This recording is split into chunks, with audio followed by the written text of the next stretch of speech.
Hemos dibujado algo en nuestra vida, aunque sea cuando fuimos niños. Parecería que dibujar es algo instintivo del ser humano, al igual que hablar y comunicarnos. De hecho, podríamos decir que el dibujo es una forma de lenguaje que tiene tantos idiomas como la diversidad de culturas que existen en el mundo. Hoy vamos a investigar un poco más del dibujo y sus diversas aplicaciones. ¡Arrancamos! Dibujar es una capacidad humana que significa, en pocas palabras, representar la imagen de algo o alguien en una superficie a través de trazos, estilos, colores. A su vez, trazar tiene como sinónimos delinear y describir.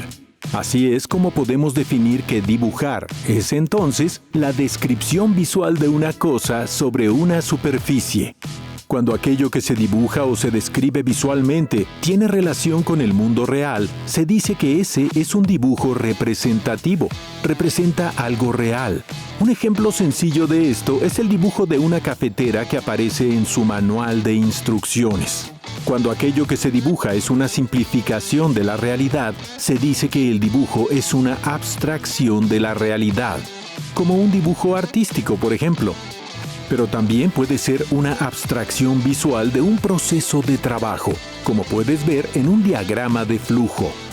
Todos los dibujos tienen como características propias su técnica y los materiales usados para ejecutarse. Puede ser un dibujo libre sobre papel usando lápices de colores.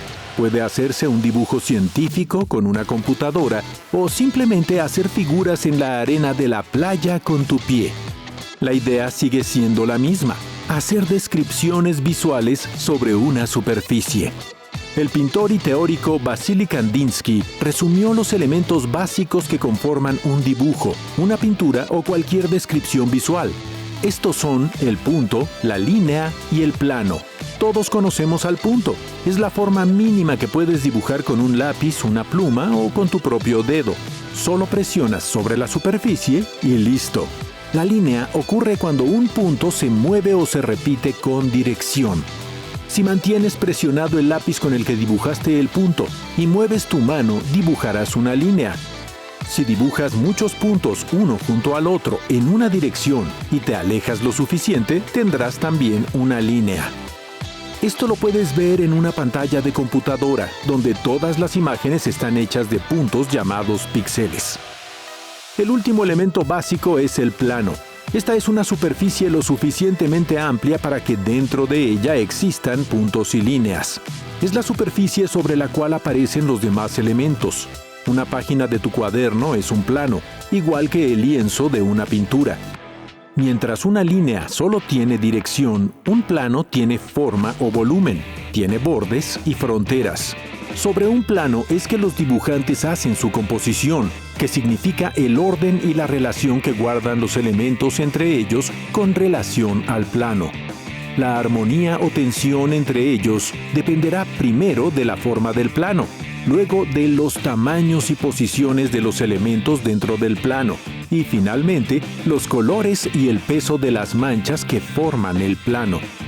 Los elementos pueden sugerir direcciones de lectura en un plano, llevando el ojo de quien lo lee en un cierto orden o discurso.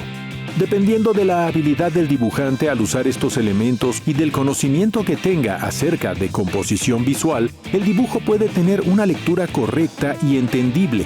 Un dibujo desordenado puede ser confuso y no comunicar lo que se requiere. Por el contrario, un dibujo preciso y ordenado puede ser muy eficaz para transmitir un mensaje, a veces mejor que un texto descriptivo. Por eso es tan popular la polémica frase que dice: una imagen vale más que 1000 palabras. Los dibujos, como los idiomas, tienen especificidades culturales o regionales. Un ejemplo sencillo es la dirección de lectura entre los cómics occidentales y los japoneses. Unos se leen de izquierda a derecha y los otros se leen de derecha a izquierda. La teoría de Vasily Kandinsky sobre los elementos visuales y la composición es una de las más importantes para entender cómo funciona el dibujo como una herramienta de comunicación. A mí me gusta dibujar porque pues es de alguna forma de expresar lo que siento y de alguna forma de liberar toda esa tensión que tengo dentro de mí. Sí, a mí me gusta dibujar y el por qué es porque me relaja. Me gusta expresarme en forma de dibujos. Sí me gusta, porque es como lo que yo puedo expresar, lo que yo expreso más bien. Me gusta porque me relaja y es una forma de expresar igual mis sentimientos o mi forma de ser. Desde que recuerdo, fue desde muy chico, desde que empecé a dibujar. Desde que tengo conciencia, muy chico, exactamente como a los 7 años. Desde los 9 o 10 años. Lo que más me gusta dibujar y lo que más me sale dibujar es los paisajes.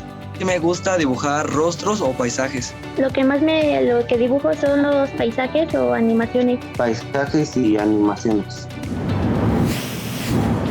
El dibujo es una herramienta tan versátil que por su capacidad de síntesis y representación del mundo sirve para múltiples profesiones, trabajos o industrias. Vamos a revisar algunas de sus aplicaciones. El uso más evidente del dibujo es en las artes visuales. Es la base de todas las demás expresiones, como la pintura, la escultura o el grabado. El dibujo es la fase inicial de todo proyecto al bocetar y maquetar la obra, y a veces es también una disciplina en sí. Entre las técnicas más usadas para el dibujo artístico están el lápiz, los pasteles, el carboncillo o la tinta. Una aplicación de esto es la ilustración, que es una forma de dibujo artístico y creativo que sirve para acompañar un libro infantil u otro material como un póster de película. Un formato que lo explota al máximo es el cómic o arte secuencial, donde toda una historia puede ser narrada en dibujo. Otra profesión que usa esto es el cartonismo o caricatura. Luego siguen las aplicaciones del dibujo a diversas ramas del diseño. Al igual que los artistas visuales, los diseñadores gráficos bocetan sus composiciones para hacer carteles, portadas de libros, discos, empaques, anuncios. Los diseñadores de moda hacen lo mismo. Bocetan y perfilan los diseños de la ropa y los accesorios que luego confeccionarán, que pueden ser muy simples o bosquejos muy sofisticados. Los diseñadores industriales y los ingenieros también usan el dibujo para hacer los primeros esquemas de máquinas, objetos, muebles, automóviles, aviones, todo lo que se puedan imaginar. Así como los diseñadores industriales dibujan objetos, los arquitectos usan el dibujo para diseñar edificios, pabellones e incluso diseñar la traza de las ciudades en una rama de su disciplina llamada urbanismo. ¿Alguna vez has visto cómo se promueven los edificios que apenas van a construirse? Esos son dibujos.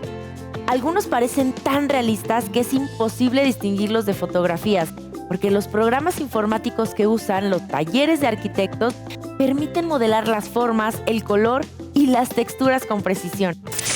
Luego tenemos a las distintas ciencias que usan dibujos para sus estudios. La primera es las matemáticas. Desde hace siglos los matemáticos usan dibujos y esquemas para probar sus teorías. Los ejemplos más claros son los matemáticos que estudian la geometría.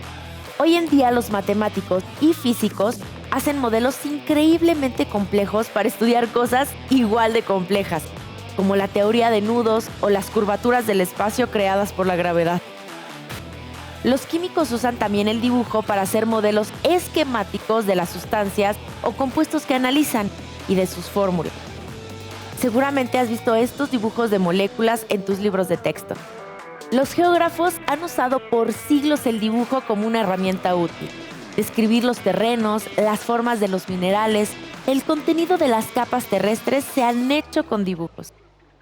El uso más extendido de esto debe ser la cartografía, el dibujo de los mapas del mundo.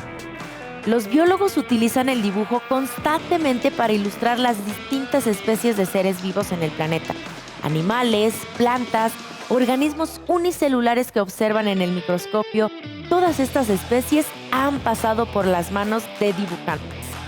Hay ejemplos hermosísimos de esto, como los dibujos que hizo el mismísimo Charles Darwin cuando desarrolló su teoría de la evolución en las Islas Galápagos.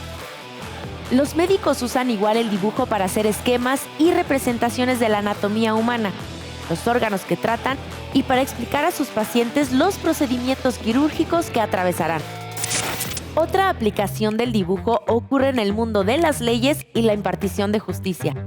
Muchas veces para encontrar a alguna persona desaparecida o a un criminal buscado, se recurre al retrato hablado.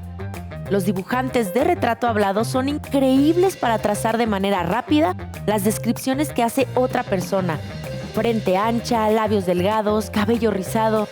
Los grafólogos, por su parte, pueden identificar a una persona por los trazos de su escritura. También en las cortes judiciales se utiliza el dibujo como testimonio documental de los juicios y procedimientos cuando por orden de la corte se prohíbe el acceso a fotógrafos. El dibujo se utiliza en la terapia psicológica. Aquí no son los profesionales los que dibujan o representan lo que estudian, sino al contrario. Estos profesionistas estudian los dibujos de sus pacientes. El análisis pictográfico o psicografología es una herramienta proyectiva, pues a través del dibujo un paciente puede proyectar en sus trazos escenas o personajes, elementos que no puede expresar en palabras o que están ocultas en su discurso. Problemas como la esquizofrenia pueden ser identificados con el análisis pictórico. Este proceso es muy usado en las terapias con niños, porque para ellos es muy natural dibujar y contar a través de sus dibujos sus experiencias y sus emociones. Finalmente llegamos a un uso del dibujo que puede parecer contradictorio. A veces pensamos que palabras y dibujos son opuestos, pero finalmente, ¿qué son las palabras escritas sino dibujos? Los ejemplos más antiguos de escritura son esencialmente dibujos. Lo podemos observar en civilizaciones como la egipcia o la maya. Sus escritos son enteramente pictográficos y ya cuentan en su propio lenguaje historias, sucesos, describen años, meses, nombres de personajes, etc. Sin embargo, estos lenguajes escritos eran lentos, ocupaban demasiado espacio, no comunicaban de manera eficiente. Por lo tanto, las culturas fueron simplificando la escritura, valiéndose de la abstracción, los sonidos en trazos sencillos y reproducibles con rapidez. Nació así la caligrafía, que es literalmente el dibujo de las letras que conforman palabras o escritos completos. Antes los libros se generaban completamente a mano, como lo hacían los monjes medievales. Los distintos tipos de letras que conocemos tienen su origen en la caligrafía y en las herramientas que se usaban antiguamente para dibujar las letras, como el pincel o la pluma de tinta. Con la invención de la imprenta, este proceso de reproducción se mecanizó y se hizo posible plasmar textos sin la mano humana directamente, pero aún así, las letras o tipos de imprenta se tenían que dibujar antes. Esto sigue ocurriendo ahora. Las letras que escribes y lees en una computadora, un teléfono o una pantalla de televisión están dibujados por diseñadores especializados llamados tipógrafos, que con mucha precisión y cuidado dibujan los trazos de las fuentes tipográficas. Para simplificar, podríamos decir que todo el lenguaje escrito es dibujo también. El dibujo, al parecer, está en todas las ramas de la productividad humana y nos permite ver cosas que de otra forma no veríamos o que serían más difíciles de comprender de manera verbal. El dibujo nos da herramientas de análisis, síntesis y comprensión. Es un lenguaje que compartimos como especie. ¿Será que todos dibujamos aunque no nos demos cuenta?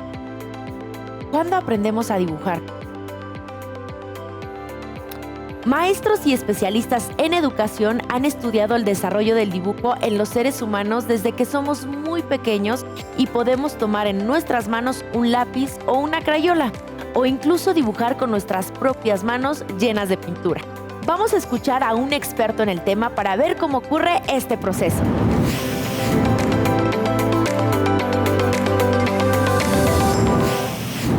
De 2 y 4 lo llamamos garabateo y principalmente es cuando los niños juegan, es un juego porque los niños van sintiendo muchísimo placer en poder hacer trazos. La segunda etapa estaríamos hablando de una etapa esquemática. Si esta etapa es el niño empieza a percibir lo que le dice un poquito más la realidad, sus trazos son más firmes y el niño entonces empieza a dibujar, que es más o menos ya de los 4 a los 7 años, las figuras, ¿no? Pero aquí los niños tienen mucho placer en los colores. Luego está la que sigue como más esquemática, que sería ya de los 7, 9 hasta los 12 años, donde el niño empieza ahora sí con el trazo. Con un trazo, un aprendizaje ya con las formas, dimensiones del cuerpo, ¿no? Que si la cabeza no tiene que ser muy grande o la casa tiene que ser más grande que el hombre, ¿no? Luego entramos a una etapa que es la etapa que se le llamaría la realista, que es más grande, que va haciendo ahora sí, vamos viendo bien las dimensiones, que se vea, quiero aprender trazos, quiero aprender cómo se dibuja, que lleva más reglas. Y la última, que sería como ya adelante de los 14 años, se llama como algo pseudo-realista, porque aquí ya es como que la imaginación ya no va a traer tanto. Hay gente que sí, ahí nos va a ir dividiendo quién va siendo artista, a quién no. No importa, o sea, el dibujo es padre en sí. Entonces hay que dibujar siempre, no tiene que ser uno experto ni salir maravilloso. El dibujo vamos a ir viendo que es algo curativo, es algo lindo, es algo lúdico para disfrutar. Entonces, esas serían las etapas. Sí se puede ver mucho, porque el dibujo es una manera en que el niño va expresando su mundo interno. ¿Saben? Lo que sale mucho es lo traumático. Cuando un niño pasa una situación traumática, se ve muy reflejada en sus dibujos. Pueden ser dibujos, si un niño repite un mismo dibujo, pueden ser por dos cosas. Si un niño vive una situación traumática como un coche, un choque en un coche, va a dibujar coche. Si dibuja, no sé, que algo se incendió o si a veces hasta las pesadillas, que es algo traumático para el niño, va a dibujar la pesadilla. Es muy bueno el dibujo. Ahorita a veces se critica a veces mucho que uno está como garabateando, ¿no? Pero si se fijan, ahorita está muy de moda los mandalas, ¿no? Que tal no es un dibujo como en sí, pero fíjate, es un movimiento rítmico, es un colorear que ayuda a la concentración, a bajar el estrés. Nosotros lo llamamos en psicología, se subliman. En vez de irme a enojar mucho, hay gente que se pone a dibujar y con eso logra calmar todos esos sentimientos. La historia de la humanidad puede estudiarse a través de la infinidad de expresiones gráficas que podemos encontrar en todas las épocas, en todas las regiones del planeta. Las primeras evidencias gráficas de homínidos inteligentes como nosotros son las pinturas rupestres que hemos encontrado en cuevas y paredes rocosas. Desde entonces, el ser humano plasmaba historias con animales, cacerías, representaciones de la naturaleza. Pinturas rupestres, petrograbados o petroglifos son la primera expresión humana de la que tenemos evidencia.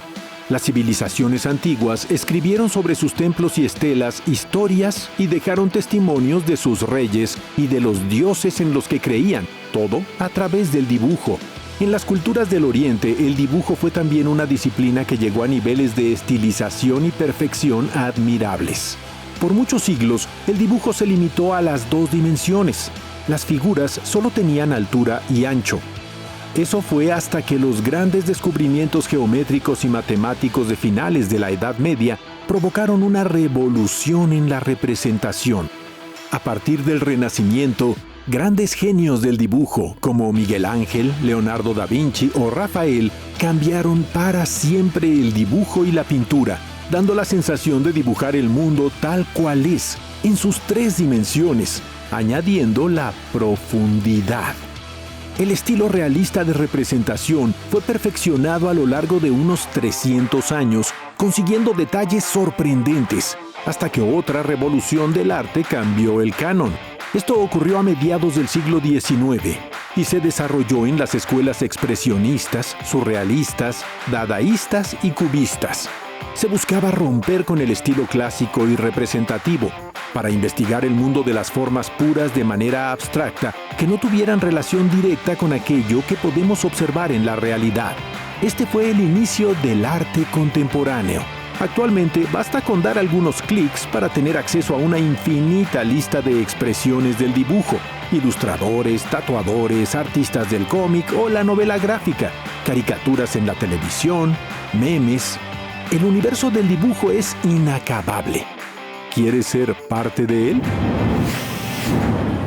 Ay, la verdad es que se me antoja muchísimo tener una cuenta de dibujo, publicar mis cosas y poder practicar más algo que es tan simple y accesible. ¿Qué necesitas para dibujar? Vamos a escuchar a otro experto.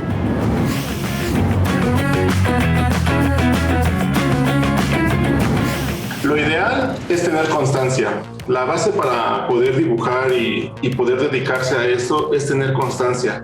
Entonces, lo principal es que te hagas un espacio en todos los días de la semana para que tú digas de 1 a 2 de la tarde voy a dibujar.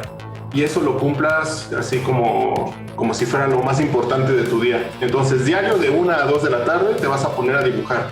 Lunes, martes, miércoles, jueves, viernes, sábado, domingo. Estos conocimientos pueden ser desde la composición, la teoría del color, entendimiento de lo que vas a dibujar. Por ejemplo, ¿quieres dibujar acerca del cuerpo humano? O acerca de los músculos o acerca de huesos, lo que te interese. Pues puedes dibujarlo como lo que te venga a tu imaginación, pero si de repente tú investigas un poco acerca de cómo son los músculos, vas a entender cómo es un músculo y de esa forma vas a poder dibujarlo de una mejor manera, ya que vas a tener un entendimiento previo para poder desarrollar esa ilustración o ese dibujo que tú quieres hacer.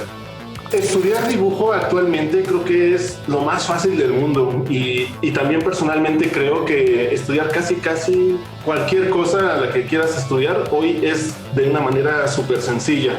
Basta con meterte a internet, teclear en el buscador y encontrar videos. Entonces simplemente buscando cómo dibujar, ¿no? Entonces vas a encontrar en el canal de YouTube, vas a encontrar en distintas redes sociales, incluso gente, instagramers o youtubers que se dedican a enseñar.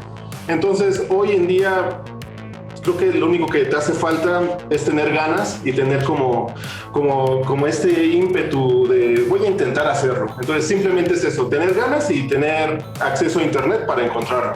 Los consejos principales para un dibujante principiante, 1 es la constancia. Tienes que ser constante. El número 2, prueba y error. No tienes por qué sentirte mal si no te queda. Tienes que intentar e intentar e intentar. Si no te queda en un momento, puedes volver a intentarlo. Actualmente los artistas gráficos y dibujantes pueden usar tabletas de dibujo que permiten una gran calidad de trazos y de control, dibujando directamente en sus computadoras. Estos sistemas pueden ser muy caros, pero también es posible conseguir buenos programas de dibujo incluso para tu teléfono móvil, usando tus dedos o una pluma electrónica. Sin embargo, nada de esto sustituye por completo a las técnicas tradicionales del dibujo. Te recomiendo algo. Consigue una libreta de hojas blancas que puedas traer siempre en tu bolsillo o tu mochila. Acompáñala siempre de 1 o varios lápices. Fíjate bien en los costados de ellos. Casi siempre encontrarás un número o números con letras. Estos describen la dureza o suavidad del grafito en el lápiz, es decir, la punta. Los más duros sirven para trazar la estructura de tus dibujos, el esqueleto. Los más suaves sirven para rellenar, crear sombras y terminar de marcar los contornos. También puedes hacer esto con plumas o plumones de distintos anchos y formas. Nada de esto es muy caro o difícil de conseguir. Ahora sal al mundo y siéntate donde gustes. Mira a tu alrededor, fíjate en algo que te llame la atención y empieza a copiarlo. Puede ser un edificio, una planta, tu gatito, lo que tú quieras. Si no te sale, no te preocupes, inténtalo de nuevo. Muévete del lugar y dibújalo desde otro ángulo. Hazlo más simple. Dibújalo sin voltear a ver el papel. Pueden salirte cosas muy raras o muy chistosas, pero con la práctica irás descubriendo tus habilidades. La forma más simple de reaprender a dibujar es practicarlo diario. Es una habilidad nata al ser humano y solo tenemos que poner a trabajar ese lado del cerebro y volverlo a conectar con nuestras manos. No olvides que nos interesa mucho tu opinión, tus reflexiones, tus puntos de vista. Haz este programa con nosotros y participa con Jóvenes en TV.